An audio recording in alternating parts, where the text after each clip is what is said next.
జై శ్రీమన్నారాయణ్. సర్వగ్రహ శాంతి కొరకు శ్రీ వేదాంత దేశికులు ప్రసాదించిన దశావతార స్తోత్రము. ఓం అస్మద్గురుభ్యో నమః.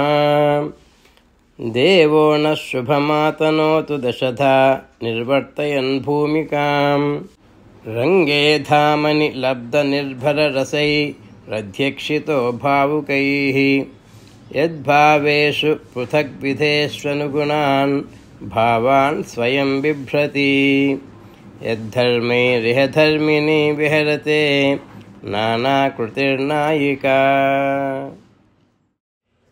ఈరోజు గురువారం. గురుగ్రహ శాంతి కొరకు వామన స్వామిని ప్రార్థన చేద్దాం.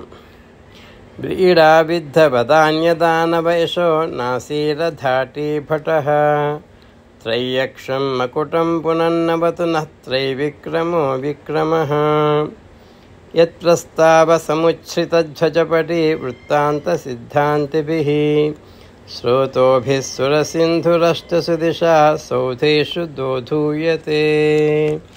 ఓం శ్రీ వామనాయ నమః.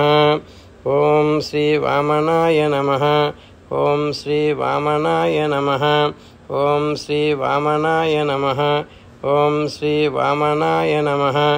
ఓం శ్రీ వామనాయ నమః. ఓం శ్రీ వామనాయ నమః. ఓం శ్రీ వామనాయ నమః.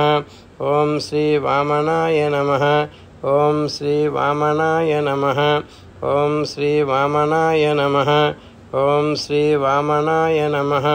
ఓం శ్రీ వామనాయ నమః. ఓం శ్రీ వామనాయ నమః. ఓం శ్రీ వామనాయ నమః. ఓం శ్రీ వామనాయ నమః.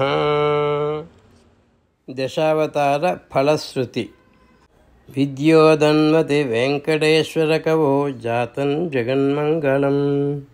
దేవేశస్య దశావతార విషయం స్తోత్రం వివక్షేతయః. వక్త్రే తస్య సరస్వతీ బహుముఖీ భక్తిః పరామానసే.